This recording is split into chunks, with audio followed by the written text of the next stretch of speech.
Bàខ្ញុំចង់ចាប់ផ្ដើមធ្វើការវិនិយោគខ្ញុំគួរតែចាប់ផ្ដើមជាមួយនឹង crypto ឬក៏ភាគហ៊ុនចា៎ជំរាបសួរអ្នកទាំងអស់គ្នាស្វាគមន៍មកកាន់វីដេអូថ្មីថ្ងៃនេះយើងមកនិយាយពីប្រធានបទមួយតាក់ទងពី crypto ហើយនិងភាគហ៊ុនតើយើងគួរតែចាប់ផ្ដើមពីមួយណាមុននឹងខ្ញុំចូលទៅដល់ប្រធានបទរបស់យើងថ្ងៃនេះខ្ញុំសូមបញ្ជាក់ផងដែរថាគោលបំណងក្នុងការធ្វើវីដេអូមួយនេះគឺបំណងក្នុងការចែករំលែកចំណេះដឹងចែករំលែកបទពិសោធន៍ក៏ដូចជាការកំសាន្តខ្ញុំមិនមែនជាអ្នកផ្ដល់ដំបូន្មានផ្នែកហិរញ្ញវត្ថុក៏មិនមែនជាអ្នកជំនាញហើយក៏អត់មានបំណងក្នុងការអូសទាញអ្នកទាំងអស់គ្នាឲ្យវិនិយោគនៅក្នុងវិស័យណាមួយឡើយចូលមកដល់ប្រធានបទរបស់យើងថ្ងៃនេះវិញខ្ញុំជឿថាអ្នកដែលគាត់ថ្មី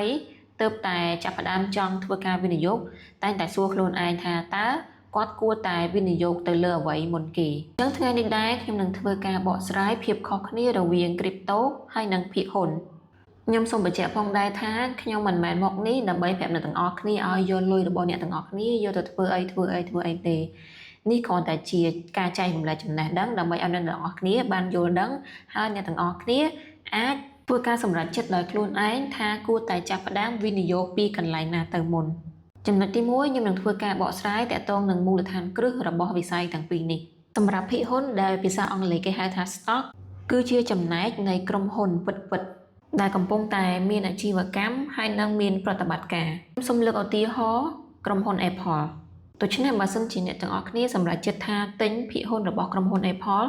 នោះអ្នកទាំងអស់គ្នានឹងក្លាយទៅជាម្ចាស់នៃចំណែកតូចមួយរបស់ក្រុមហ៊ុន Apple ចំណែកឯ crypto វិញគឺអត់ដូចជាភាគហ៊ុននោះទេវាប្រៀបបានដូចជារូបិយប័ណ្ណក៏ដូចជាទ្រព្យសកម្ម digital អញ្ចឹងបើសិនជាអ្នកទាំងអស់គ្នាទិញ crypto ដូចជា Bitcoin ឬក៏ Ethereum ឬក៏ Solana អញ្ចឹងប្រៀបបាននឹងអ្នកទាំងអស់គ្នាទិញទ្រព្យសកម្ម digital ដែលវាដំណើរការទៅលើបច្ចេកវិទ្យា blockchain យើងសរុបមកវិញភាគហ៊ុនវាមានទំនាក់ទំនងជាមួយអាជីវកម្មនៅក្នុងពិភពលោកយើងពិតតែម្ដង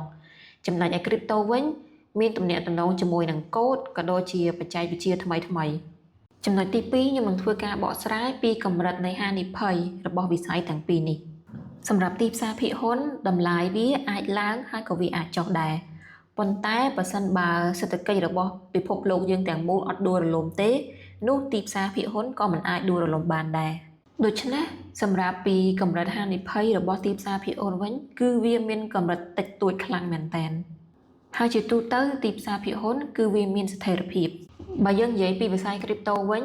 តម្លៃរបស់វាអាចឡើងហើយក៏អាចធ្លាក់ចុះពី30ទៅ50% ក្នុងរយៈពេលមួយថ្ងៃអញ្ចឹងបើនិយាយពីស្ថិរភាពនៅក្នុងវិស័យ crypto គឺអត់មានស្ថិរភាពដូចទីផ្សារភាគហ៊ុននោះទេចំណុចទី3យើងមកមើលពីភាពងាយស្រួលរវាងវិស័យ crypto ហើយនិងទីផ្សារភាគហ៊ុនសម្រាប់ចំណុចមួយនេះខ្ញុំទទួលស្គាល់ថាវិស័យ crypto វាមានភាពងាយស្រួលជាង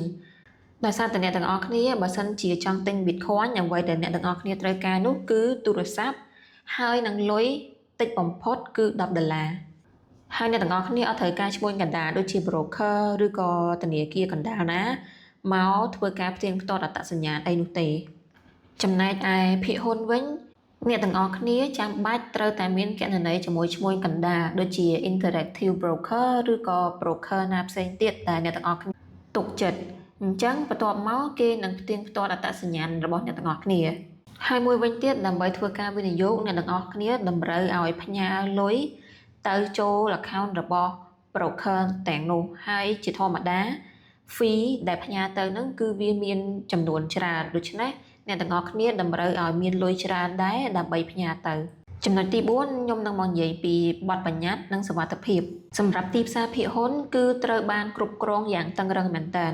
អញ្ចឹងក្រុមហ៊ុនត្រូវតែធ្វើការរាយការណ៍ពីប្រាក់ចំណូលគ្រប់ច្បាប់ហើយបើសិនជាមានអ្វីមិនប្រក្រតីកើតឡើងនោះគឺនឹងមានចំណាត់ការពីខាងរដ្ឋាភិបាលចំណែកឯវិស័យ crypto វិញខ្ញុំធ្លាប់បាននិយាយពីមុនមកហើយដោយសារតែវិស័យនេះវាមានលក្ខណៈថ្មីអញ្ចឹងបទបញ្ញត្តិអីផ្សេងគឺមិនទាន់ត្រូវបានបង្កើតឡើងនោះទេដូច្នេះគ្មានការបង្វិលសងប្រាក់វិញឬក៏គ្មានសេវាកម្មអតិថិជនអីដែរគឺអ្នកទាំងអស់គ្នាវិនិយោគដោយមានការទទួលខុសត្រូវដោយខ្លួនឯងចំណុចទី5យើងនឹងមកនិយាយពីសក្តានុពលវែងឆ្ងាយរបស់វិស័យទាំងពីរនេះសម្រាប់ទីផ្សារភាគហ៊ុនវាមានឬក៏ត្រូវបានបង្កើតឡើងជាយូរលង់ណាស់មកហើយក៏មានមនុស្សមួយចំនួនធំបានក្លាយទៅជាមហាសេដ្ឋីដោយសារ វិនិយោគនៅក្នុងទីផ្សារភាគហ៊ុននេះដែរដូចជា Warren Buffett ជាដើមចំណែកឯវិស័យ crypto វិញវានៅថ្មីនៅឡើយទេប៉ុន្តែវិស័យ crypto វាក៏មានសក្តានុពលដែរសម្រាប់ទៅអនាគតបន្តទៀតវាប្រៀបបានដូចជាបដិវត្តនៃការកសាងអ៊ីនធឺណិតទៅលើវិស័យហិរញ្ញវត្ថុកម្មសិទ្ធិនិងអ្វីៗគ្រប់យ៉ាងឥឡូវយើងចូលមកដល់ប្រធានបទយើងវិញថាតើយើងគួរតែវិនិយោគពីកន្លែងណាមុនអញ្ចឹងខ្ញុំចង់ឲ្យអ្នកទាំងអស់គ្នាសួរខ្លួនឯងថាតើអ្នកទាំងអស់គ្នាអាចមានភាពអត់ធ្មត់ហើយមិនសន់ស្លោនៅពេលដែលអ្នកទាំងអស់គ្នាឃើញការវិនិយោគរបស់អ្នកទាំងអស់គ្នាធ្លាក់ចុះ40ទៅ50%ដែរឬទេសំណួរមួយវិញទៀតតើអ្នកទាំងអស់គ្នាចូលចិត្តនៅអ្វីដែលមានសន្តិសុខមានស្ថិរភាពឬក៏ចូលចិត្តធ្វើអ្វីដែលមានភាពប្រថុយប្រថានបើសិនជាចម្លើយរបស់អ្នកទាំងអស់គ្នានោះគឺมันអាចទប់ចិត្តខ្លួនឯងបានទេនៅពេលដែលឃើញលុយខ្លួនឯងធ្លាក់ពី1000នៅសល់ដល់500ហើយមួយវិញទៀតអ្នកទាំងអស់គ្នាចូលចិត្តអីដែលវាមានស្ថិរភាពសន្តិសុខជាងអញ្ចឹងអ្នកទាំងអស់គ្នាអាចចាប់ផ្ដើមធ្វើការវិនិយោគជាមួយនឹងភាគហ៊ុនសិននៅពេលណាដែលអ្នកទាំងអស់គ្នាអាចគ្រប់គ្រងអារម្មណ៍របស់ខ្លួនឯងបានហើយចង់ធ្វើការប្រថុយប្រថានអ្នកទាំងអស់គ្នាអាចចាប់ផ្ដើមជាមួយនឹងវិស័យ crypto បន្ថែមទៀតបានប៉ុន្តែបើសិនជាអ្នកទាំងអស់គ្នាគឺជាអ្នកដែលអត់ចូលចិត្ត Wall Street ហើយចូលចិត្តធ្វើអីប្រថុយប្រថានហើយអាចគ្រប់គ្រងអារម្មណ៍របស់ខ្លួនឯងបានល្អនោះអញ្ចឹងអ្នកទាំងអស់គ្នាអាចធ្វើការចាប់ផ្ដើមជាមួយនឹងវិស័យ crypto មុនក៏បានដែរប៉ុន្តែបើសិនជាអ្នកទាំងអស់គ្នាចង់សួរពីយោបល់របស់ខ្ញុំការគិតរបស់ខ្ញុំសម្រាប់ខ្ញុំអត់គិតថាអ្នកទាំងអស់គ្នាគួរតែចាប់ផ្ដើមពីវិស័យតែមួយទេអ្នកទាំងអស់គ្នាអាចចាប់ផ្ដើមម្ដងទាំងពីរបានប៉ុន្តែអាចបែងចែកភាគរយនៃការវិនិយោគហ្នឹងទៅតាមចំណូលចិត្តរបស់អ្នកទាំងអស់គ្នាបើសិនជាអ្នកទាំងអស់គ្នាជាអ្នកដែលចូលចិត្តអីដែលមានស្ថិរភាពជាងអញ្ចឹងអ្នកទាំងអស់គ្នាអាចវិនិយោគទៅលើភាគហ៊ុនអាចថា70ទៅ80%ហើយ20%ទៀត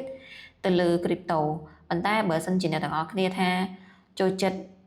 ប្រថុយប្រថានដែរអាចថា60%ទៅ60%ទៅលើភាគហ៊ុន40%ទៅលើ crypto អញ្ចឹងទៅសម្រាប់ប្រធានបទថ្ងៃនេះគឺខ្ញុំមានតែប៉ុណ្្នឹងអរគុណអ្នកទាំងអស់គ្នាដែលបានតាមដានស្ដាប់ពីដើមរហូតដល់ចប់មួយវិញទៀតបើសិនជាអ្នកទាំងអស់គ្នាចូលចិត្តនៅវីដេអូមួយនេះខ្ញុំជឿថាអ្នកទាំងអស់គ្នាក៏ចូលចិត្តនៅវីដេអូដែលនិយាយពីប្រភេទនៃការវិនិយោគដែរអញ្ចឹងអ្នកទាំងអស់គ្នាអាចចូលទៅមើលវីដេអូដែលខ្ញុំធ្វើពីមុនបានទាក់ទងនឹងប្រភេទនៃការវិនិយោគក្នុងវិស័យ crypto អរគុណអ្នកទាំងអស់គ្នាសម្រាប់ថ្ងៃនេះជួបគ្នានៅវីដេអូបន្ទាប់